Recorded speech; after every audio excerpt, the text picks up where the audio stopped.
Coimbra era em 1960 um polo académico no seu apogeu. A centenária Universidade de Coimbra aglutinava milhares de estudantes nacionais e das colónias que nas ruas e cafés da cidade trocavam ideias e partilhavam impressões num processo cultural de enriquecimento coletivo ímpar e único na realidade ditatorial do país.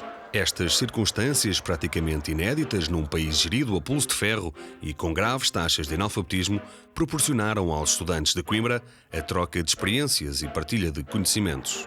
No plano desportivo, a Academia vivia a glória das suas secções desportivas. A secção de basquete, várias vezes campeã nacional, mas quer a cidade, quer a Academia estavam afetivamente com o futebol da Associação Académica de Coimbra e a Taça de Portugal, conquistada em 39. Por ser uma secção da Academia, a Académica era composta esmagadoramente por jogadores estudantes provenientes dos mais variados pontos do mundo português. Quer dizer, era natural. Nós éramos estudantes universitários. Outros estavam no liceu, depois iam para a universidade. Nós éramos estudantes universitários que jogávamos para a Académica. A Académica estava programado para receber jogadores estudantes, não é? Nem todos universitários, alguns não universitários, mas todos estudavam, de maneira geral. Era excepcional encontrar um que não acompanhava os estudos simultaneamente com a prática de futebol. Não é? Estudantes universitários, outros andavam na escola agrícola, outros na escola de magistério primário, e os que tinham menos habilitações em colégios ou em escolas oficiais, liceus na altura, não é? Os horários do treino eram adaptados à escolaridade. Aqueles que pediam iam às horas normais, mas os que já trabalhavam ou que já estavam licenciados, por exemplo, o Mário Torres é um exemplo que eu dou. Licenciou-se aos 23 anos e conseguiu jogar até aos 36. Bem, as luvas usava-as para evitar lesões a nível das mãos, porque eu tinha que ir trabalhar no teatro anatómico, tinha que ir, enfim, ir trabalhar nas enfermarias e, portanto, não convinha apresentar-me com ferimentos nas mãos. Porque havia uma adaptação. Trabalhava já na maternidade, chegava mais tarde, fazia o seu treino e todos nós fazíamos um esforço para que, quando houvesse o treino de conjunto, chamado treino de conjunto semanal, todos aparecêssemos à mesma hora.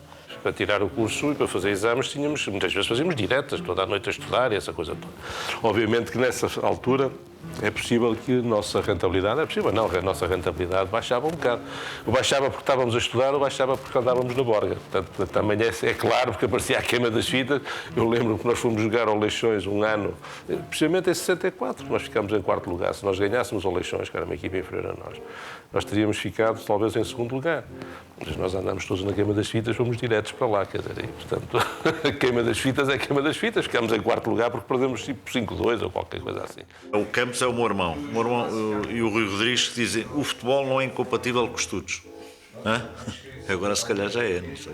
Porque se havia professores universitários que gostavam da Académica, havia outros que diziam que andar a estudar e a jogar a bola não dá. Nós tínhamos que provar que dava e deu mesmo, para muitos de nós deu mesmo. E agora, Jorge Humberto, para terminar esta breve entrevista para a rádio e televisão, tenta-o ir para a Itália? No meu caso, aliar o útil ao agradável, Com certeza. O útil, o dinheiro, ao agradável, que é o meu curso.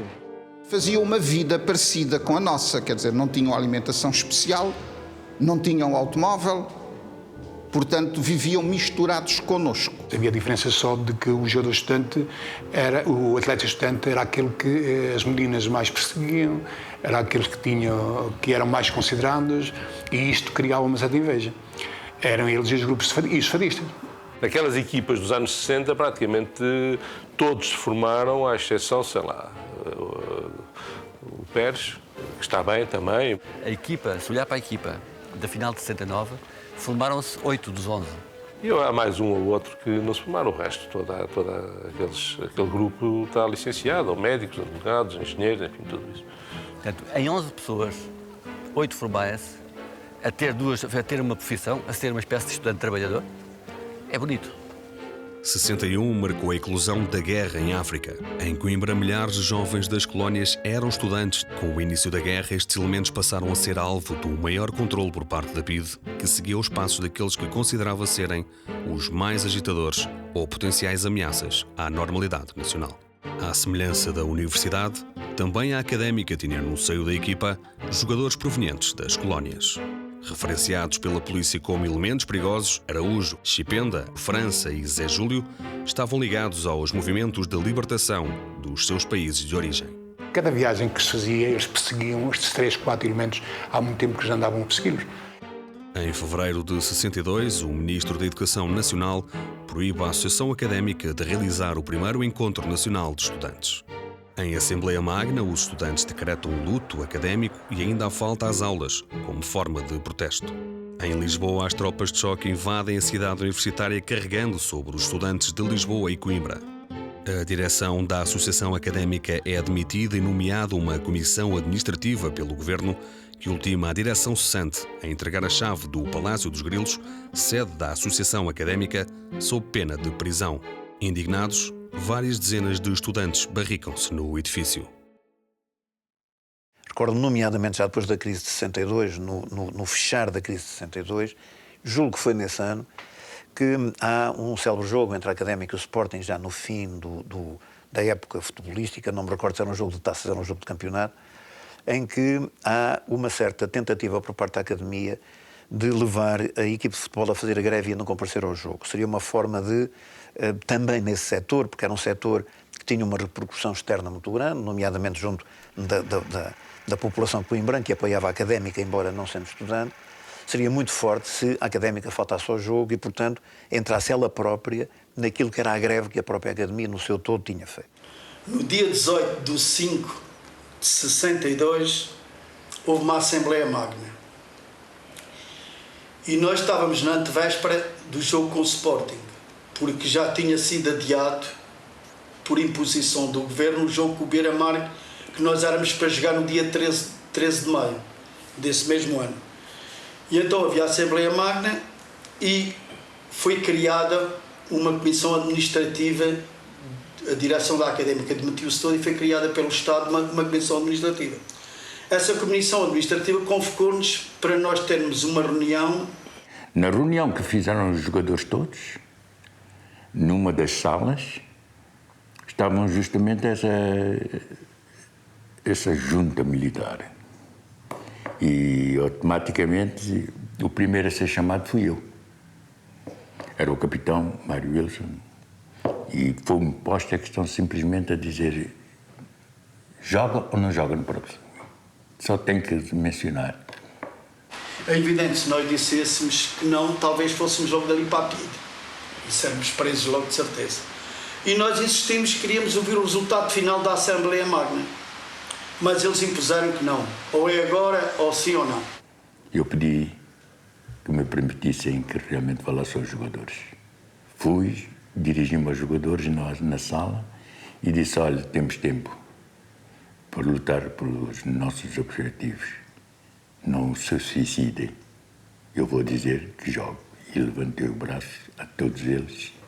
Automaticamente houve a grande maioria, os Chipendas, Araújo, os fulanos que tiveram uma intervenção brutal, fantástica nas independências, automaticamente também aceitavam perfeitamente. Evidentemente toda a gente, a não ser um Nuno, um moço chamado Nuno, que disse que não, que os mais velhos, por causa do Dr. Torres, Mário Wilson, depois convenceram-no a ele dizer que sim e acabou por dizer que todos dissemos que sim. Veio inclusivamente a criar algumas situações de conflito entre estudantes, porque houve uma pressão muito forte do movimento estudantil junto de cada um dos jogadores da Académica, no sentido de que eles não jogassem. Isso não veio a acontecer, a Académica jogou. A única coisa que nós fizemos na Coreia foi andar naqueles barcos. E quando viemos jogar com o Sporting, nós já não treinávamos há 15 dias. Fomos andar de barcos. Quando nós viemos treinar com o Sporting, jogar com o Sporting, praticamente as pernas, conseguimos os primeiros 15 minutos, depois as pernas começaram-nos a doer e não era impossível correr e levamos 3-0. Foi um célebre jogo que decorreu no estádio municipal, em Coimbra, com a Guarda Republicana a cercar todo o estádio para impedir que os estudantes pudessem movimentar-se no interior do estádio durante o jogo. E senti grande pressão. Lembre-se que eu, que tive 10 anos como jogador da Académica, foi o único jogo em que nós jogamos com o Sporting e que os adeptos da Académica apoiavam o Sporting e assobiavam a equipa da Académica. Por isso, a pressão era muito grande. E aí sim houve uma tomada de posição, mas que eu não consideraria uma tomada de posição ativa pelo facto de ter jogado. consideraria mais uma não tomada de posição pelo facto de não ter aderido à greve, e havia circunstâncias que de alguma forma explicariam isso. Se havia jogadores casados já e que, por conseguinte, naquela altura da época, se ficassem sem clube, não era como agora, não podiam treinar mais, e se não podiam treinar, não podiam ganhar, e não tinham possibilidades financeiras para sustentar a família. Ainda por cima eram estudantes que jogavam futebol, que era o futebol que nos ajudava, que nos ajudava a todos a tirar o nosso curso, e só podendo jogar a bola. Se nós deixássemos de jogar a bola, para onde é que podíamos ir?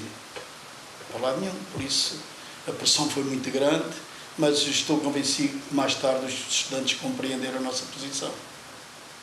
Por outro lado, havia quem, o caso do Chipenda, o caso de um Araújo, o caso de um França, que já estavam a preparar a hipótese de saída do país.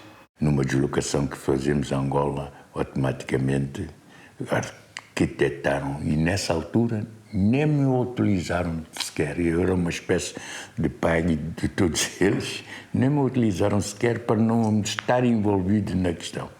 Que a pessoa que facilitou a saída deles e conseguir sair daí e, digamos assim, escapar à PIDE, não lhe vou dizer quem era em nome, mas era uma pessoa intimamente ligada à situação do Estado Novo, mas que também era um tremendo académico, não é? E que, portanto, tinha consideração por esses elementos, não como políticos, mas como jogadores da ação académica. E foi ele que facilitou, talvez mais do que alguém, mas ele próprio, que facilitou a saída de alguns desses jogadores quando tiveram de escapar à PIDE para fugir e que se foram integrar nos movimentos de independência, independentistas de Angola, sobretudo, não é? Antes deste acontecimento último, foram apanhados para os lados da Figueira, onde certamente iriam afastar-se, e Saquete, que era o que presidia ali o movimento todo da PIDE, automaticamente apanhou-os e policiou-os mesmo nas instalações da PIDE. E automaticamente dirigiu-se a mim, disse: capitão, sei que realmente tem uma relação fantástica. Eles queriam fugir. Agradeço que fale com eles. E eu automaticamente disse: senhor, tenho gosto em falar com eles. Falei, brinquei com eles, mas sempre fui receoso de que realmente as paredes pudessem ter ouvidos, como dizia o outro. E o Chipenda, nessa altura, disse: mas eu tenho que ir ao oral de matemática. Eu disse: pronto, eu digo ao Saquete que tens que ir ao oral de matemática. No Mercedes do Saquete, conduzido por um motorista, o Chipenda foi. É certo que quase não foi preciso, ele disse: só conversei. E a melhorá-lo e formei-me não. E automaticamente passei na cadeira de matemática do 7º ano de então. Tudo isso se foi adiando até a hora H, em que realmente atrás mencionei, depois do regresso de uns jogos que fizemos em Angola, eles automaticamente desaparecerem do mapa. Viemos de Angola, deram-nos 2 dias de descanso e, entretanto, nesses 2 dias eles fugiram de Portugal. Terá sido surpresa para alguns e não surpresa para outros, não é? Por exemplo, para mim não foi surpresa nenhuma. Eu estava dentro dos problemas que decorriam, sabia o que é que se passava e, portanto, não foi surpresa quando nós regressamos de Angola e o Chipenda, o Araújo, o José Júlio e França não compareceram aos treinos. E lembro-me muitíssimo bem o Wilson, sobretudo, que era o nosso capitão, todo informado, que dizia: bem, os rapazes safaram-se, estão em boas águas.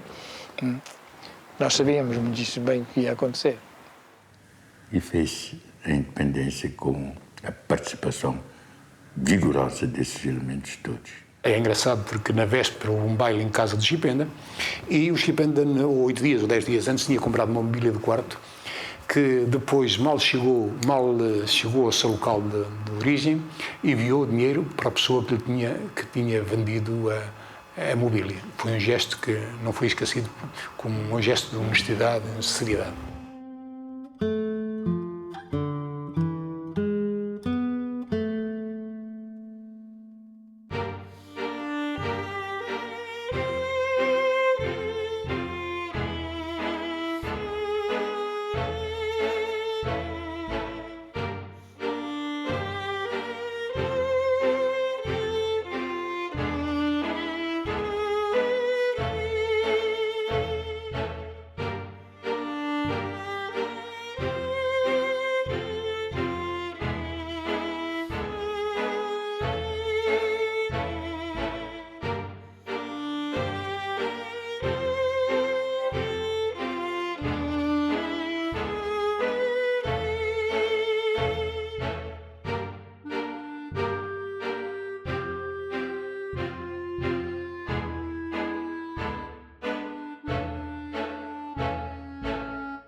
Que é sempre com comoção e com imensa alegria que encontro os estudantes da Universidade de Coimbra.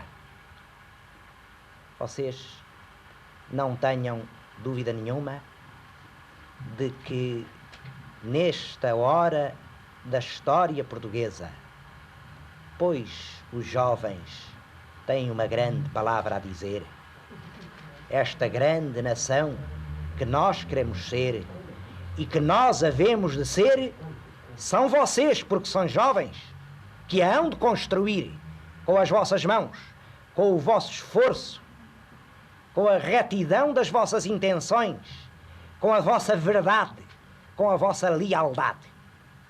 Sem lealdade não pode haver entendimento. Sem verdade não pode haver limpidez de intenções. Crise académica de 1969.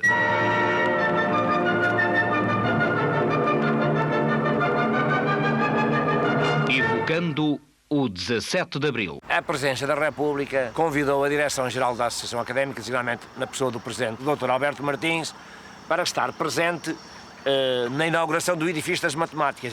Era o novo edifício da Universidade de Coimbra e, portanto, nós fomos convidados, enquanto Direção-Geral e na pessoa do Presidente, a estar presente nessa cerimónia. No dia 16 de Abril à noite há uma grande discussão entre todos nós para saber o que é que se ia passar, o que é que nós tínhamos comprometidos a esgotar todos os meios ao nosso alcance para fazer ouvir a voz dos estudantes na inauguração do edifício das matemáticas da Faculdade de Ciências da Universidade de Coimbra.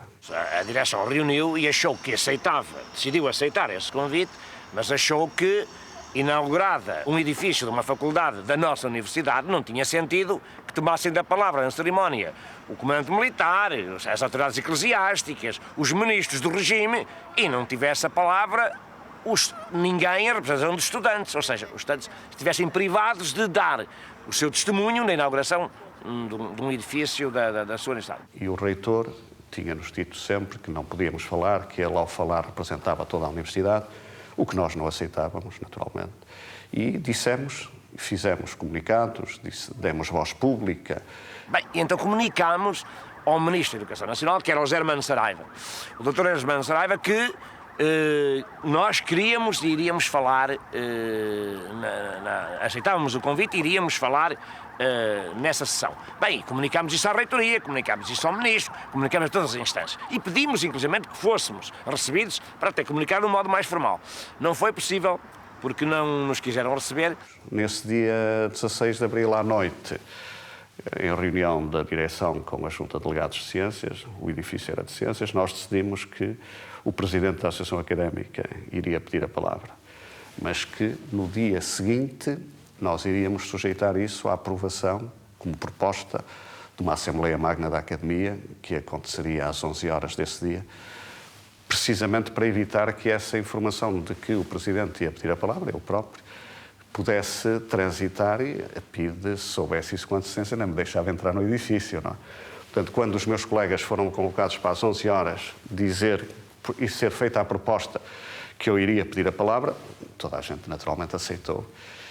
Mas eu já estava dentro do edifício onde tinha entrado com um convite da reitoria, como Presidente da Associação Académica. A antecipada recusa de se ouvir naquela cerimónia a voz do representante da Associação Académica fez convergir ao largo fronteira ao edifício numeroso grupo de estudantes, empunhando cartazes onde se liam expressões tais como o ensino para todos, mas a universidade é velha. No momento que estava determinado, o que o Alberto Martins tinha liberdade para escolher, tinha decidido que ele escolheria o momento exatamente em que lhe parecesse mais oportuno para pedir a palavra, exatamente ele pediu a palavra. E uma questão que nós tínhamos e que era importante era que esse ato de pedir a palavra não fosse visto como uma provocação gratuita, sem significado. E a nossa ideia, quando pedíssemos a palavra, isso fosse um ato de dignidade correto, educado, politicamente muito forte, mas sem dar pretextos para sermos reprimidos por razões laterais. No dia anterior não dormi muito bem, dormi o mínimo, porque nem era previsível. Eles iam-me espancar, iam-me prender, mas a partir do momento em que tinha esse encargo, tinha que ter condições, era uma questão de honra.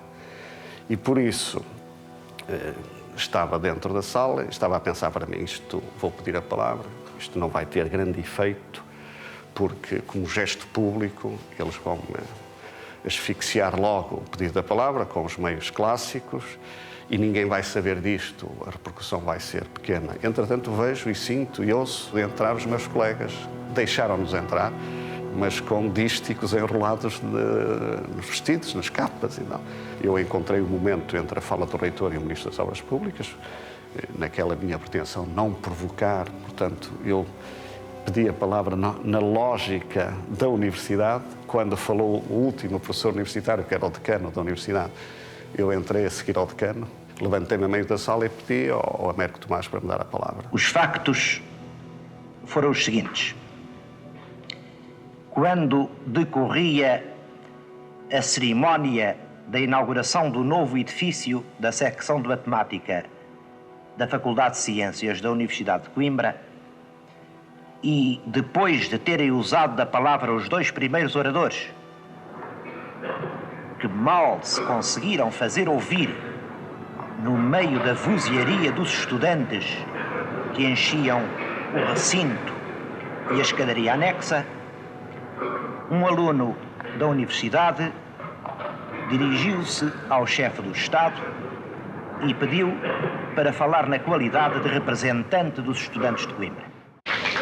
Neste momento, em representação dos estudantes da Universidade de Coimbra, peço licença à Sra. Presidente.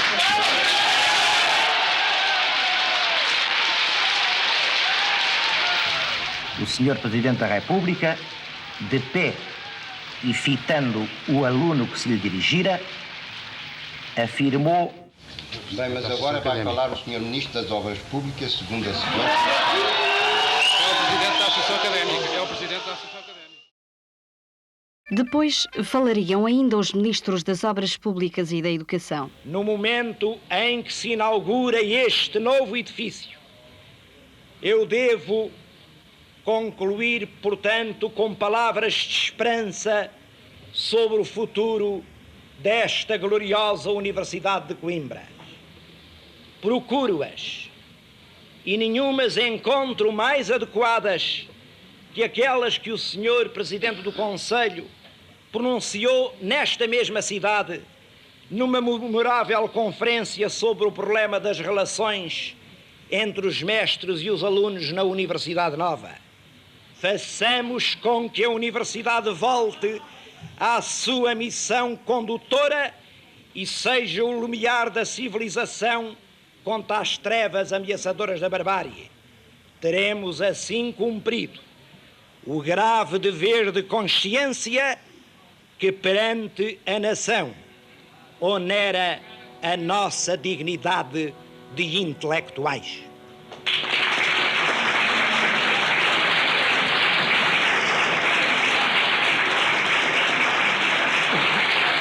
Imediatamente a seguir, eles fugiram, abandonaram a sessão, com a PIDE à frente, e é aí que os estudantes começam, se sentem ludibriados e começam a gritar palhaços, pronto, gritos digamos, de revolta, de indignação, perante toda aquela cena que acabavam de verificar. Quando encerrada a sessão, em conformidade com o programa previamente elaborado, o Sr. Presidente e as autoridades saíam da sala, verificaram-se mais uma vez manifestações de grave desrespeito, sendo necessário abrir caminho perante uma massa de cerca de 300 de estudantes que se tinham aglomerado e que em coro bradavam protestos e expressões incompatíveis com o respeito devido à presença naquele lugar do Supremo Magistrado da Nação. Uma grande manifestação, e então eu subi para uma cadeira e comecei a falar. Os estudantes pediram ao magnífico reitor, pediram ao Ministério das Obras Públicas e, por último, já na sala, a voz dos estudantes, pelo seu representante, fez-se ouvir para pedir autorização para falar a Sua Excelência, ao Sr. Presidente da República. A resposta foi um silêncio que significa negação. Os estudantes foram proibidos de falar. Aqueles que dizem que muito se espera dos estudantes proíbem-nos de falar num paternalismo policial. Não dão aos estudantes a possibilidade de livremente se exprimirem. Foi o 17 de Abril. À noite fui preso pela PIDE. Fui preso pela PIDE às 2 horas da manhã do dia 17 de Abril. Estavam à minha espera na Associação Académica, na porta da Associação Académica. Eram 4 agentes da PIDE que me prenderam, 4 ou 6, já não sei. Uma pistola, um crachá. Quem é você? Você é o fulano tal? Sou. Está preso. Pronto, e levaram-me a pé pela Praça da República. A notícia propagou-se porque eu, ao saí com pessoas que estavam dentro da Associação Académica, muitos estudantes.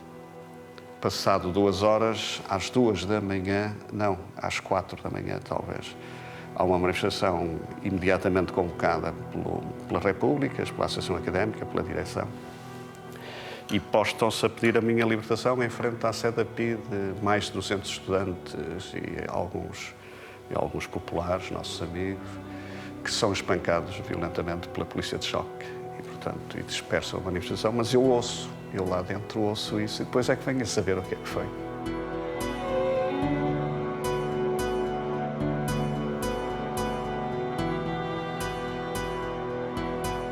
E ao meio-dia do dia seguinte, então, na altura, libertaram-me. Eu fui a uma Assembleia Magna que estava convocada para pedir a minha libertação. Eu estava, dessa vez, fui libertado imediatamente. A suspensão dos estudantes que faziam parte da direção veio de imediato. O ambiente era cada vez mais tenso na universidade, até que, em 22 de abril, em Assembleia Magna, foi decretado o luto académico. A partir desse momento é feita uma Assembleia Magna que decreta que enquanto nós não formos readmitidos e recolocados na nossa situação integral na plenitude dos nossos direitos de estudantes da Universidade de Coimbra, se não processe nenhuma aula. E, portanto, é dada a palavra da ocupação integral das faculdades e do impedimento do exercício normal numa situação que era claramente anormal. Era apenas possível os professores que quisessem dar aulas discutir a crise académica ou a reforma do ensino. Não era possível darem, digamos assim, a matéria normal e ordinária que se preparavam para dar. A greve às aulas motivou feroz intervenção televisiva de Hermano Saraiva. Com uma certeza, é de que a ordem vai ser restabelecida na Universidade de Coimbra. Bem, então é quando o Ministro, vendo que não conseguia travar a ocupação massiva da Universidade e com as assembleias depois plenárias nos gerais ao meio-dia, com informações de todas as faculdades, decidiu fazer essa comunicação de que a ordem iria ser reposta. Então o país, que vivia na ignorância total do que se passava, porque a censura não deixava passar uma universidade, ficou a saber pela comunicação do Ministro, paradoxalmente e ironicamente, de que havia uma grande convulsão na Universidade de Coimbra. Em 28 de maio, em Assembleia Magna, foi deliberado a abstenção de exames, cujo início estava marcado para 2 de junho.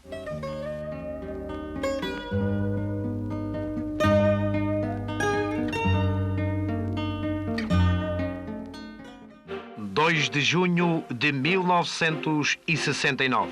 As instalações universitárias surgem cercadas por forte dispositivo policial. A cidade surge então como autenticamente sitiada. Patrulhas móveis das forças militares, em quantidades nunca vistas, emprestam a Coimbra, como então se dizia, o ambiente de Saigão. E lembra-me que, de facto, a cidade sentia e vivia e puxava também pelos seus estudantes e associava-se, inclusivamente, às lutas de rua com a polícia de choque, aqui nas monumentais, de cavalo, de carros da GNR com o arame farpado à frente, a levar tudo o que havia à frente. Nós a atirarmos aqueles jacós de lixo que se atirava para que eles ficassem ali embrenhados no meio da rua com esse arame farpado, com a GNR a cavalo a subir, aquelas escadas monumentais atrás dos estudantes, e a cidade também ajudava, ajudava no que podia a defender também a sua academia e os seus estudantes. Portanto, e nesse inteirinho houve grandes manifestações culturais na Academia de Coimbra, foram todos os nossos cantores de intervenção, todas as grandes figuras, Zeca Afonso, Adriano, toda essa gente esteve em Coimbra, todas as grandes figuras da cultura portuguesa, da oposição democrática portuguesa. Coimbra foi um farol da liberdade e de esperança para todo o país. Em ambiente ora festivo, ora violento, Coimbra viveu as peripécias da maior crise estudantil verificada em Portugal. Da dimensão da crise académica, sou crítico quanto à maneira como ela começou, crítico do governo na altura, não porque, digamos, e não vou agora num politicamente correto, procurando tirar proveito disso, dizendo que era um homem da oposição na altura, não era, mas reconheço que houve uma falta de senso tremendo, a começar pelo Ministro da Educação e talvez pelo autoritário Presidente da República de então, dentro daquele seu ar de venerante-chefe de Estado, era um homem de autoridade exagerada, talvez. Havia um ponto de partida imediato que era a defesa da liberdade, melhor qualidade, melhor ensino, a possibilidade de nós nos organizarmos livremente. A Associação Académica, desde 1965 até 69, tinha sido dirigida administrativamente por comissões administrativas designadas pelo Governo. Portanto, a Academia, na altura, defendia a liberdade, melhor ensino, melhor qualificação, modernidade, e tínhamos como pano de fundo uma ditadura e uma guerra colonial. O mundo não acabava no Santa Cruz, nem acabava no Estado Municipal. Havia mais mundo para além desse pequeno mundinho. Né? Portanto, havia problemas do país, havia problemas de liberdade, problemas do ensino, problemas sociais gravíssimos, havia problemas da imigração, havia problemas da guerra colonial. Portanto, havia abordagens que faziam tema nas noites longas dos estudantes em Coimbra e que nos ajudaram a crescer como homens. Os dirigentes estudantis, comandados pelo Alberto Martins, o Celso Cruzeiro, o Osvaldo Castro, que é um deputado também. Nós conhecíamos, dávamos bem com eles neste espírito e nesta altura em que houve essa greve académica.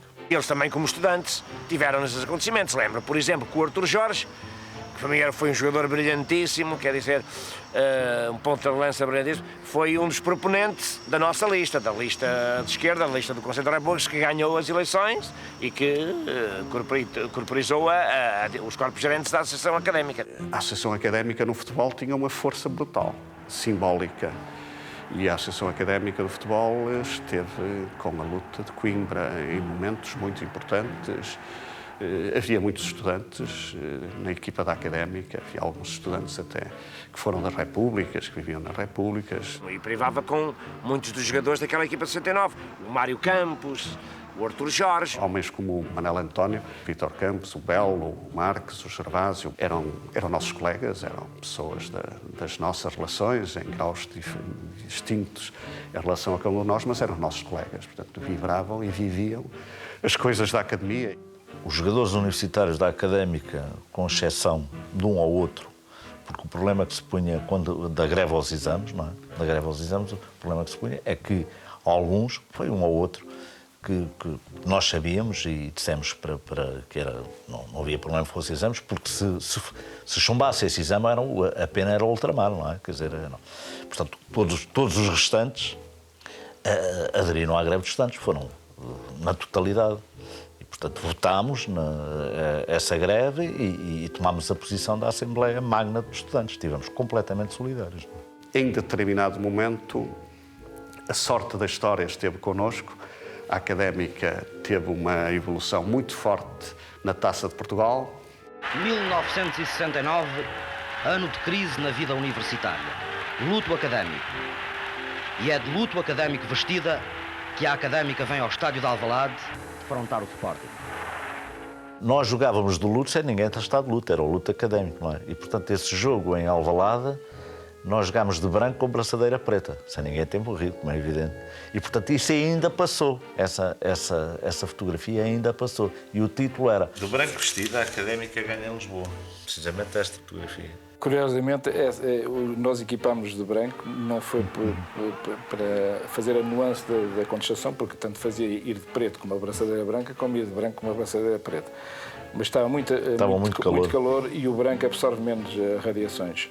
E foi essa a razão principal, mas isso deu um brado brutal, de tal modo que houve um despacho da Direção-Geral dos Esportes a dizer que era proibida a mudança de cor das camisolas através da Federação, não é? Sim.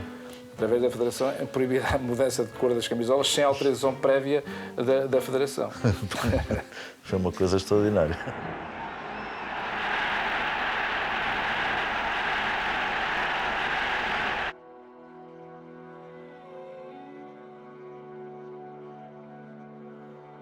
Havia um estádio em polvorosa, como é óbvio. A academia caiu lá toda. Toda.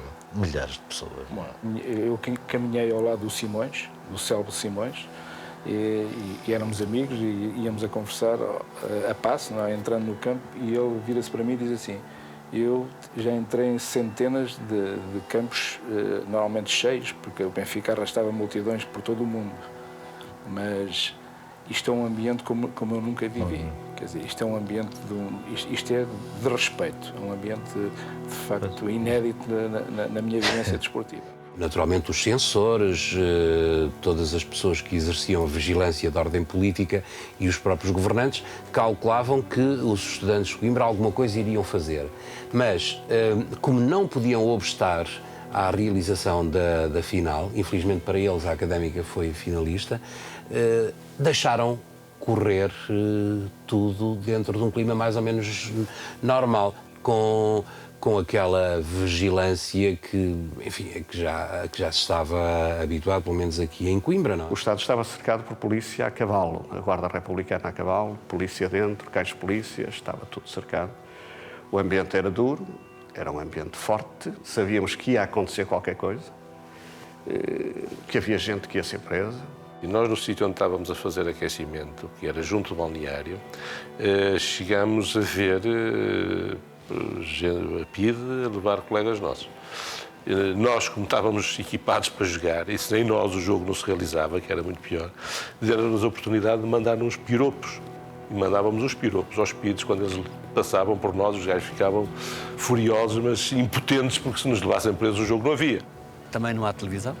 Portanto, há um conjunto de fatores que demonstram que o Governo estava mesmo muito preocupado com o que estava a passar.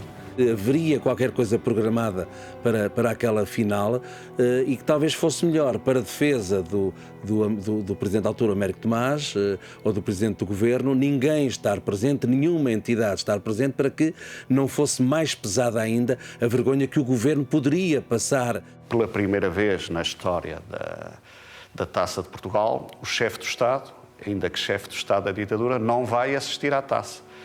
Eles, aliás, convidam-nos para ir à direção da Associação Académica. Na altura, a direção englobava também a secção de futebol, embora houvesse autonomia relativa da secção de futebol, que passou a existir a partir de 62, mas a direção da Associação era a direção de todas as direções, com representante na secção de futebol. Nós somos convidados, naturalmente, para o camarote de honra do jogo e dissemos que não. O Américo Tomás recusou-se a ir à final. O Presidente da República teve medo, nem outra expressão, não vale a pena estar a tentar encontrar aqui palavras rebuscadas. Existia uma censura. Do Governo, penso eu. Pois, todos tiveram medo, havia uma censura. Presente ali. Para Lisboa, a direção tinha enviado e determinado o que o José António Salvador iria no sentido de reunir com as associações estudantes de Lisboa para facilitar o acesso às máquinas policopiadoras, aos copiógrafos, que na altura o que existia, no sentido de nós difundirmos cerca de 100 mil comunicados, 100 mil exemplares de um comunicado importante que tínhamos feito, que era comunicado à nação, comunicar à nação e ao povo português a razão da luta dos estudantes de Coimbra. Um número elevado de comunicados em pontos estratégicos do estádio e em momentos nevrálgicos que eram lançados e difundidos lá e eram apanhados, digamos assim, indiferenciadamente para as pessoas da população em geral que se deslocavam ao estádio para ver o futebol. O Salvador não se entendeu com aquela tropa toda e mandou para primeiro dizer que não se entendia. Então ia pedir mais alguém. Então a direção decidiu e eu fui. Cheguei com a missão de tentar apaziguar os ânimos e conseguir o objetivo de acedermos aos meios técnicos para a feitura dos 100 mil exemplares. Bem, devo dizer que foi muito difícil o meu trabalho, porque havia uma grande incompreensão de grande parte das associações de Lisboa, outras não, forneceram logo o acesso direto aos seus copiados, mas outras que tinham uma reação política e um enfileiramento ideológico de natureza diferente, dificultaram muito, desgraçadamente, estes grupos de maoístas. Bem, lembro-me que era na Faculdade de Ciências de Lisboa, recebo numa da comunicação e a proposta, digamos, contratual de nos serem cedidos os copiógrafos e esse material, com uma condição: devíamos abandonar as palavras de ordem dentro dos quais toda a lógica e a dinâmica da luta tinha sido desenvolvida, e então davam-nos copiógrafos e nós iríamos fazer, era que nos era feita a proposta, uma manifestação contra o desporto profissional que eles propunham à pedrada aos desportistas profissionais do Benfica. Bem, desigradamente, era o Eusébio, mas essa... Bem, depois daquela proposta, eu disse, não é possível, e não fizemos 100 mil, fizemos apenas, creio que, 35 mil comunicados. Em todo caso, 35 mil comunicados que voaram e foram distribuídos no Estádio Nacional, na final da Taça, e que deram, embora de uma maneira pálida, não de uma maneira tão forte como seria se tivéssemos um número de exemplares muito mais elevado, mas que era uma ideia clara a quem pôde ler e passar de mão em mão as razões, os motivos mais profundos da nossa luta, os objetivos e a fase, digamos assim, em que nos encontrávamos, os acontecimentos concretos, exatamente, que corporizaram e integraram este processo dinâmico de luta. Entramos em passo lento e com a capa descaída é sinal de luto académico, para precisamente demonstrar a nossa solidariedade com os estudantes. O Benfica não estava a perceber o que se estava a passar. Perguntava: o que é isto? Vocês já vão saber o que é. Portanto, estamos muito devagar, em passo de consternação para o país, ao fim e ao cabo. Pela primeira vez, por causa dessa entrada em passo, pela primeira vez, na final da Taça de 69, nós entramos lado a lado com o Benfica e a Paço.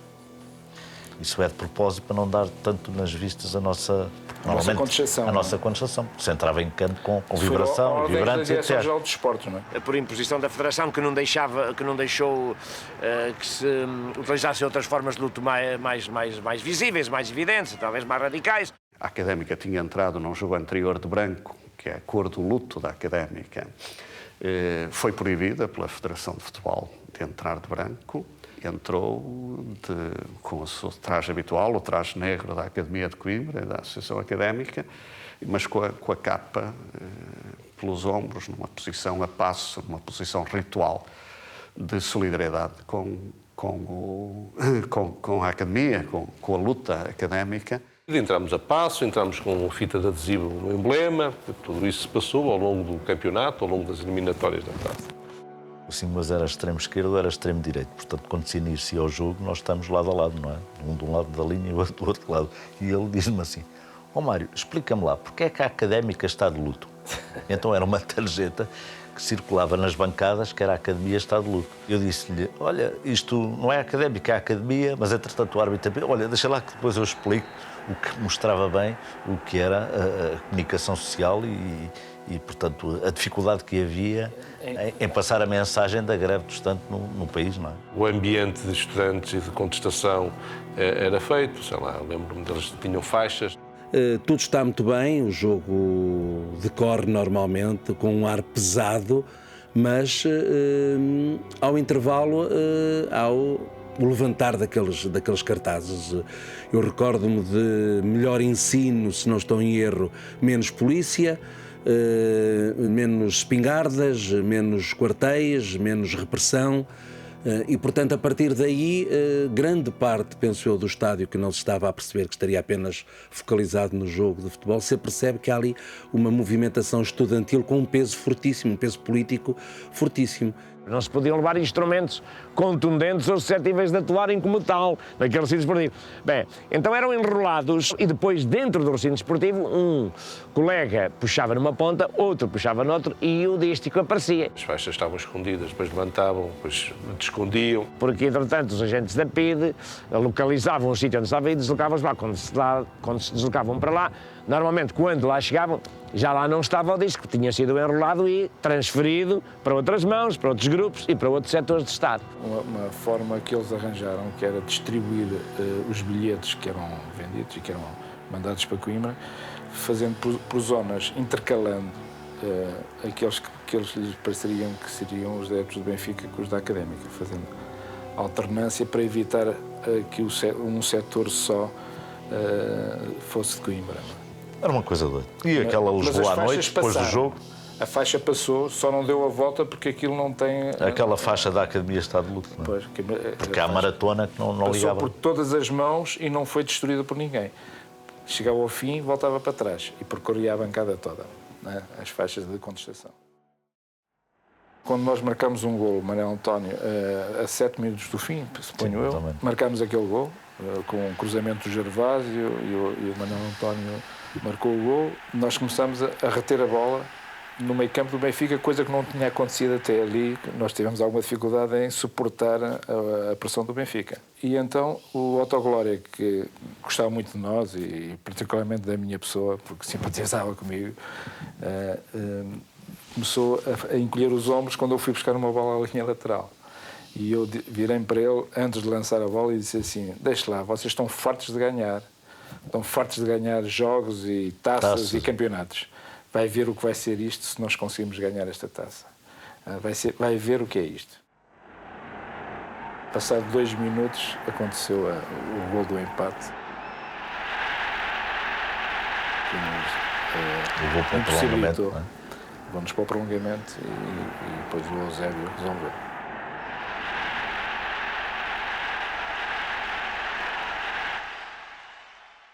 O Arthur Jorge não pôde jogar. E houve um telefonema que apareceu antes de partirmos para o estádio. O Alberto Martins estava ao pé do Arthur Jorge.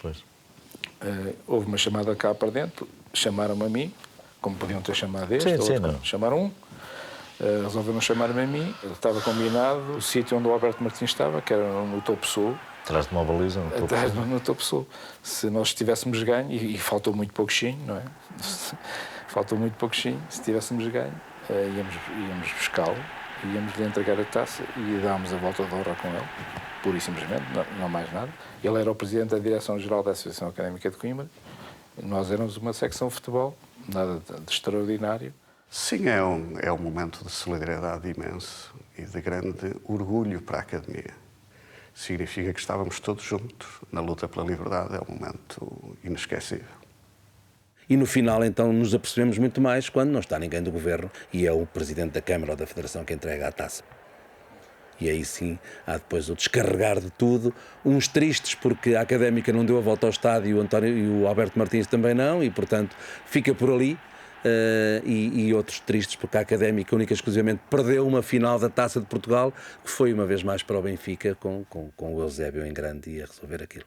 Não me esqueço que depois do jogo e depois daquela fotografia em conjunto com os jogadores do Benfica, em que trocámos as camisolas, eu olhava para aquela multidão e com a minha idade, que era um jovem, o treinador mais jovem português, eu dizia, isto realmente hoje é um passo histórico em Portugal. Foi um grande comício contra a ditadura, não há dúvida nenhuma, com grande força, com grande pressão da Academia. Se a Académica ganhasse, a 10 minutos do fim estávamos a ganhar, se a Académica ganhasse, seria uma manifestação por Lisboa adentro, não é? Mas eu acho que foi melhor assim. Eu não sei quais seriam as consequências se nós tivéssemos ganho o jogo. Eu acho que foi o resultado ideal, na minha perspectiva. Agora, à distância, enfim, com a frieza que dá olhar para a história com algumas décadas depois, foi de facto a melhor solução, porque podia ter sido complicado. Um Estado repressivo, que gostava de oprimir, enfim, as manifestações, e estavam ali milhares e milhares e milhares de estudantes dentro e fora do campo. E ia ser uma galvanização, penso eu, que era incontornável. Ia ser muito complicado do ponto de vista até da segurança das pessoas. Ia ser complicado. Portanto, acho que foi melhor assim. A Escola do Futebol de Coimbra foi realmente um dos mais fortes gritos de liberdade alguma vez proclamado. De facto, foi o maior comício que alguma vez fez em Portugal, até hoje. De sempre. E um comício que não começou nem acabou em Lisboa. Um comício que se espalhou em todas, de Coimbra até Lisboa, mas de várias cidades para Lisboa, onde se encontravam estudantes e se faziam pequenos comícios por todo lado, até chegarmos a Lisboa. Isso mais mostrava à população que realmente o que estava a passar. Porque uma coisa é termos um estádio cheio e dizermos que estão 60 mil pessoas, ou 40 ou 50 mil, outra vez sabemos que aquelas 40 ou 50 mil pessoas levaram a mensagem pelo caminho, até chegarem ali. Foi através do futebol que a imprensa amordaçada deste país pôde furtar-se à censura e transmitir, através de jornais diários, quando dava as notícias esportivas dos feitos da Académica, que algo mais para além do futebol estava envolvida nessa saudação à Académica e à Juventude de Coimbra.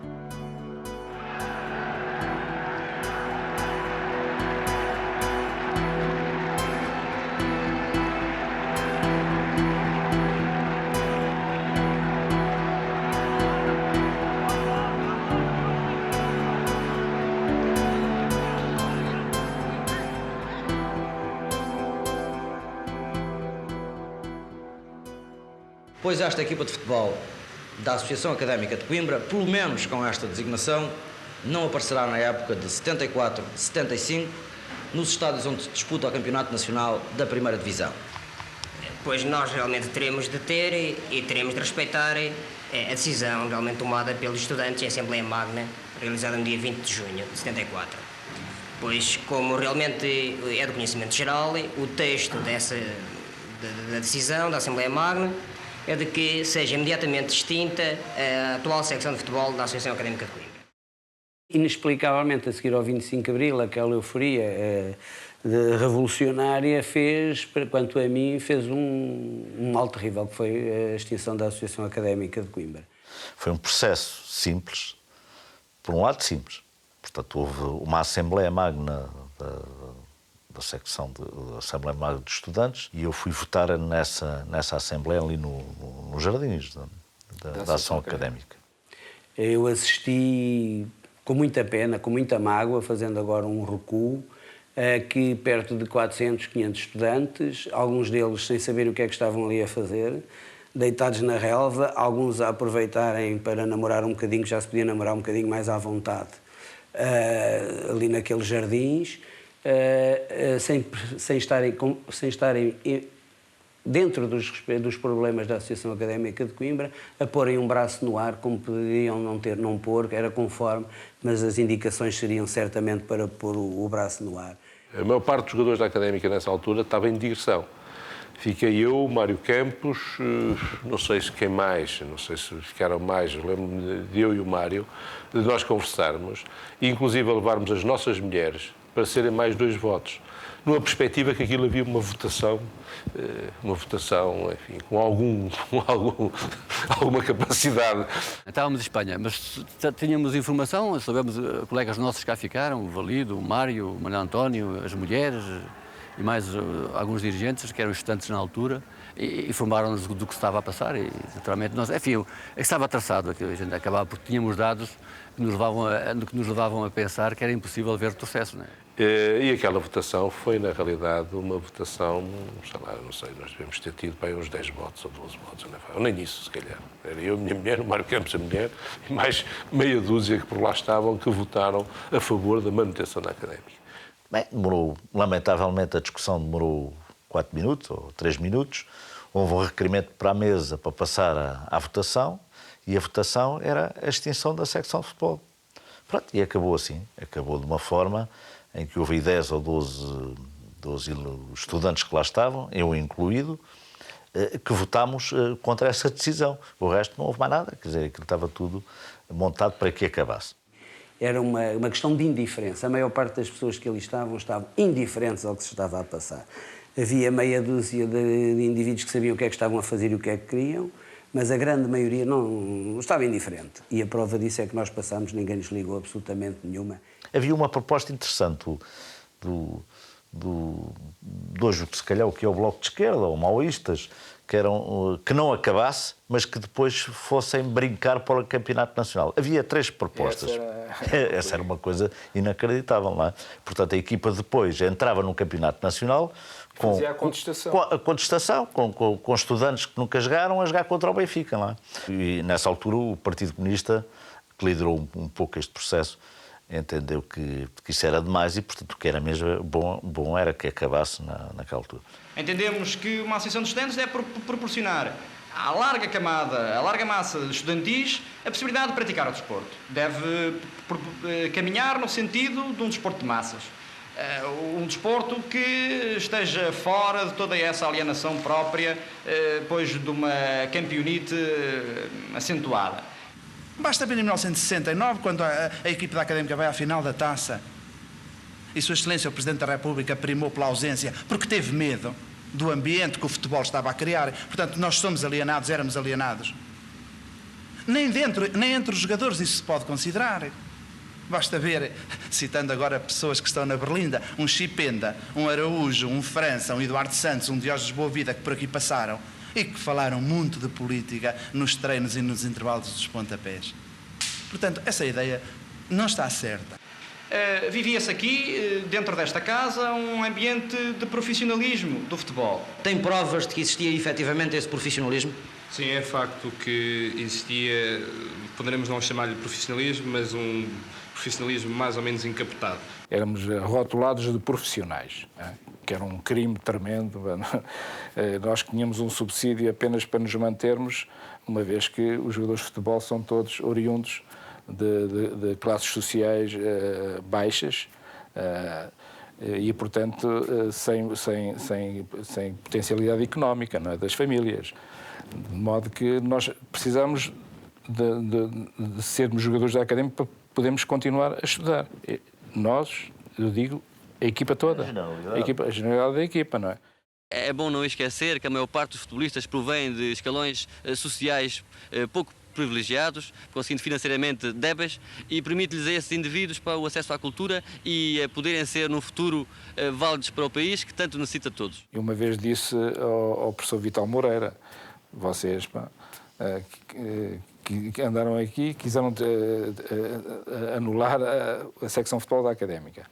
que tinha um jogador estudante e que procurava arrancar os atletas de outros clubes para poderem estudar enquanto jogavam.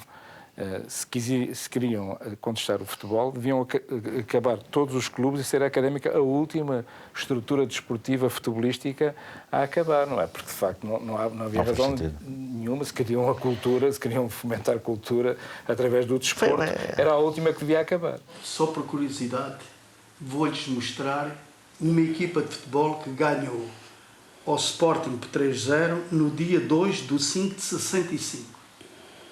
A equipa era formada por Malon, médico; Curado, engenheiro técnico agrário; Torres, médico; Rui Rodrigues, formado em farmácia; Marques, advogado, formado em direito; Gervásio, formado em direito; Vítor Campos, médico; Crespim, engenheiro técnico agrário; Manuel António, médico; Jorge Humberto, médico; Oliveira Duarte, engenheiro técnico agrário. Por isso, éramos diferentes.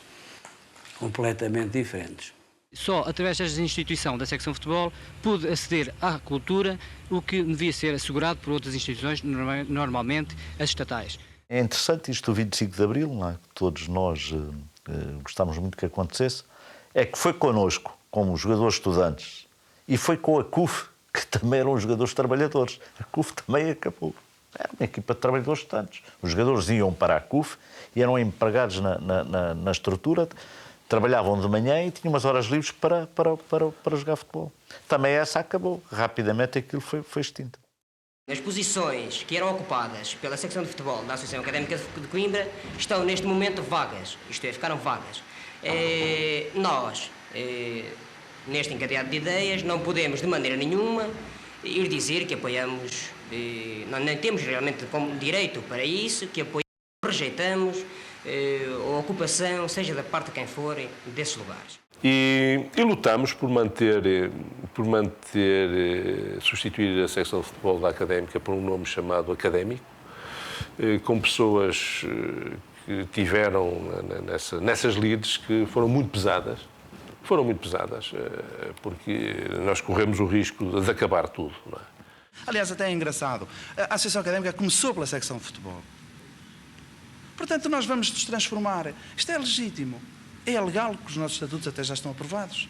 Com esta intenção, com os mesmos sócios, com os mesmos atletas, com os mesmos diretores. O que é que exigem mais para considerar que nós somos os sucessores da secção de futebol, fazendo democraticamente a vontade do estudante de Coimbra? Os jogadores eram os mesmos, a massa associativa também, e deliberaram em Assembleia Geral que mudavam de nome. Se estava em democracia, nada fazia sentido que os direitos esportivos não ficassem no Clube Académico de Coimbra. Chegámos a ter reuniões em que, enfim, nos juntávamos e foram os jogadores e alguns dirigentes que lutaram e que fomos para Lisboa, fomos para o Spínola, que não nos respondeu, fomos para o Secretário de Estado dos Esportes, que o Spínola mandou esperar para nos receber. Enfim, há muitas histórias que ainda não foram escritas, vão ser escritas se calhar um dia, que se passaram nos bastidores e de alguma preocupação, porque havia gente connosco, lembro-me de nós pormos dinheiro em cima da mesa para dividir para aqueles que precisassem, e, quer dizer, isso foram medidas de solidariedade que nós tomamos uns com os outros e que foi isso que nos deu a força física, moral e portanto, de uma posição firme de manter e ficar académico e pronto, e nós fizemos isso e conseguimos. O 74 há dois momentos para mim marcantes, enfim, na minha vida desportiva e pessoal. Por um lado, ter assistido à cegueira de um grupo de jovens perfeitamente organizados, manipuladores, enfim, a pensar que o sol deles resolvia os problemas do mundo, como se veio provar, não resolveu problemas do mundo nenhum. Foi preciso até, inclusivamente, derrubar muros para que o sol pudesse entrar. E que acabaram com uma obra fantástica que era a secção de futebol da Associação Académica de Coimbra. Nós aguentámos bem a extinção e não nos zangámos com a Académica. Eu não me zanguei com a Académica, compreendi, enfim, a juventude daquela altura, aquilo que eles pensavam. Se calhar não conheciam bem quem nós éramos, nem quem não éramos, como procedíamos e os nossos posicionamentos. Portanto, nós dois, por exemplo, que estamos aqui assim, tivemos na luta com os estudantes pela greve de 69. Em 75 fomos expulsos da secção de futebol, da Associação Académica. Nós tínhamos tomado posições a defender uma academia com riscos. Eu tomei com riscos de ir para a cadeia. O meu comandante, eu era um soldado, era um aspirante, aspirava a ser aspirante. Estava na tropa, tinha sido chamado, enfim, nem sei se foi retaliação ou não, mas pronto, estava na tropa. E tomei posições que me podiam levar para a cadeia, em defesa de uma academia, em defesa de uma académica. E, claro, fiquei muito, muito, muito triste. Foi de facto um período complicado. A academia, não na sua generalidade, mas nesse grupo organizado, conseguiu através de 400 votos numa Assembleia Geral, extinguir a secção de futebol da Associação Académica e acabar com um modelo, com uma referência que havia no panorama desportivo nacional. A Académica era de facto uma referência, era uma coisa diferente. E é pena, de facto, que as coisas tivessem tido aquela solução.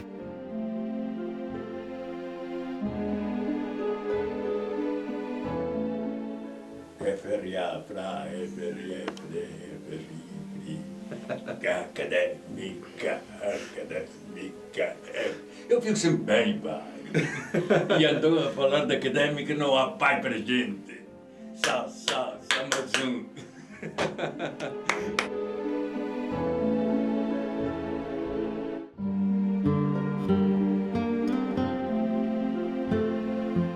Esta frase aqui também é boa, porque fica para a história.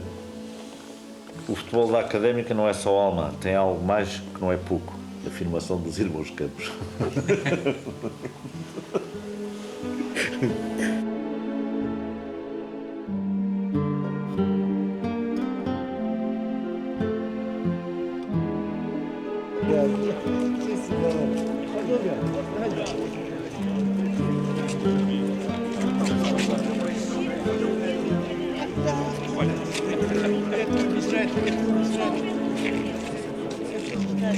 Para a câmara.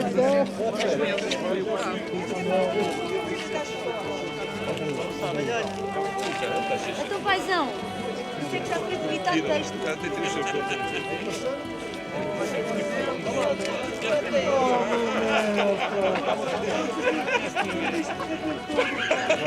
Não já vi dois pais de caralho. Ainda podiam jogar os dois, depois agora com a falta. Ainda cá fazer com a falta. O gajo está na mesa, o gajo está na mesa.